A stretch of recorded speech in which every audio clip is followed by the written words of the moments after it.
আসসালামু আলাইকুম। আশা করি সবাই ভালো আছেন। আমরা হয়তো সবাই এই বিস্কিটের প্যাকেটটা চিনি এবং কি খেয়েওছি। এই বিস্কিটের প্যাকেটের দাম হয়েছে মাত্র 20 টাকা। কিন্তু বিস্কিটগুলো খেতে অনেক মজার, তাই না? সে মজার বিস্কিট দিয়ে আজ আমি অসাধারণ মজার এক আইসক্রিমের রেসিপি করে দেখাতে যাচ্ছি। আশা করি আপনাদের অনেক ভালো লাগবে।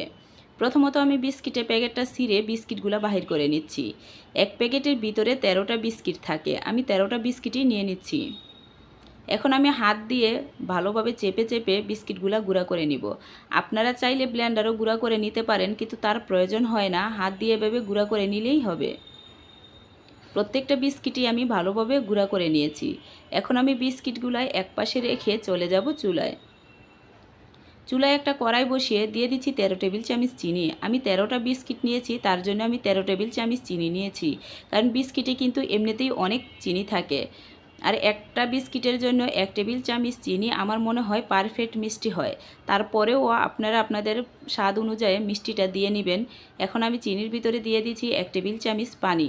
পানিটা দিয়ে আমি চুলায় আগুন দিয়ে কিছুক্ষণ নেড়ে জাল করে নিচ্ছি।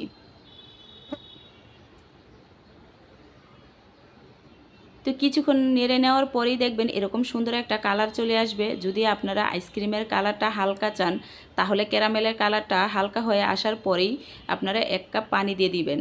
আর যদি আমার মতো গাঢ় কালার চান বা একটা ক্যারামেলের ফ্লেভার চান আইসক্রিমে, তাহলে এরকম গাঢ় করে নেবেন। নিয়ে 1 কাপ পানি দিয়ে ভালোভাবে নেড়ে ক্যারামেলের সাথে পানিটা মিশিয়ে নিতে হবে। তো দেখেন আমি কিন্তু ক্যারামেলটা পানির সাথে ভালোভাবে মিশিয়ে নিয়েছি। এই পর্যায়ে আমি দিয়ে দিচ্ছি ওই যে গুঁড়া করে রেখেছিলাম বিস্কিট, সেই বিস্কিটটা আমি ক্যারামেলের সাথে দিয়ে দিচ্ছি। এখন ক্যারামেলের সাথে ভালোভাবে বিস্কিটটা নেড়ে মিশিয়ে নিতে হবে।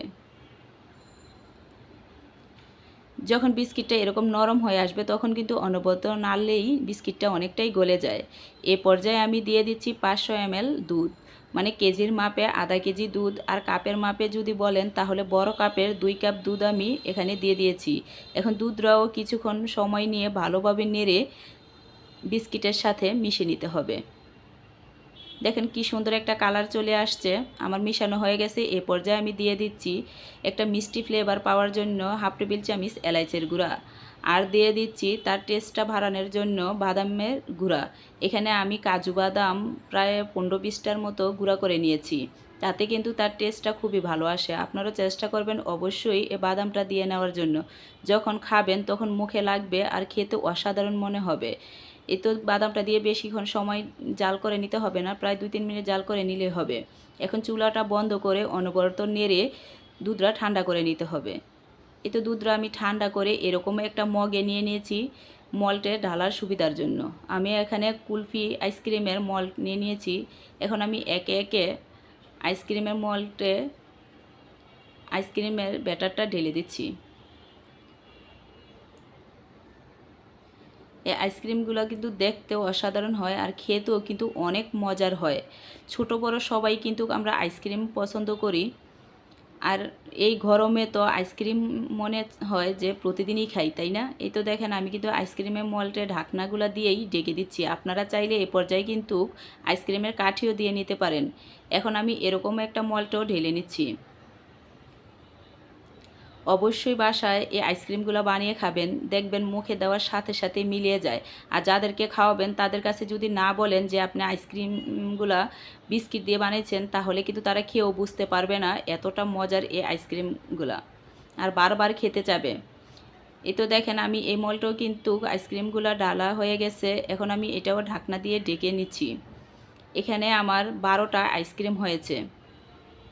এখন আমি এই আইসক্রিমগুলা ডিপ ফ্রিজে রেখে দিব প্রায় 12 থেকে 13 ঘন্টা পর্যন্ত।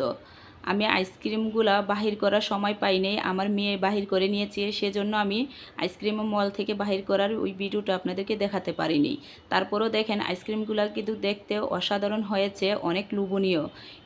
দেখলেই খেতে মনে চায়, তাই না? অবশ্যই বাসায় একবার হলেও বানিয়ে খাবেন। আর যদি আমার আইসক্রিমের রেসিপিটা আপনাদের ভালো লেগে থাকে তাহলে প্লিজ একটা সাবস্ক্রাইব করে দিবেন।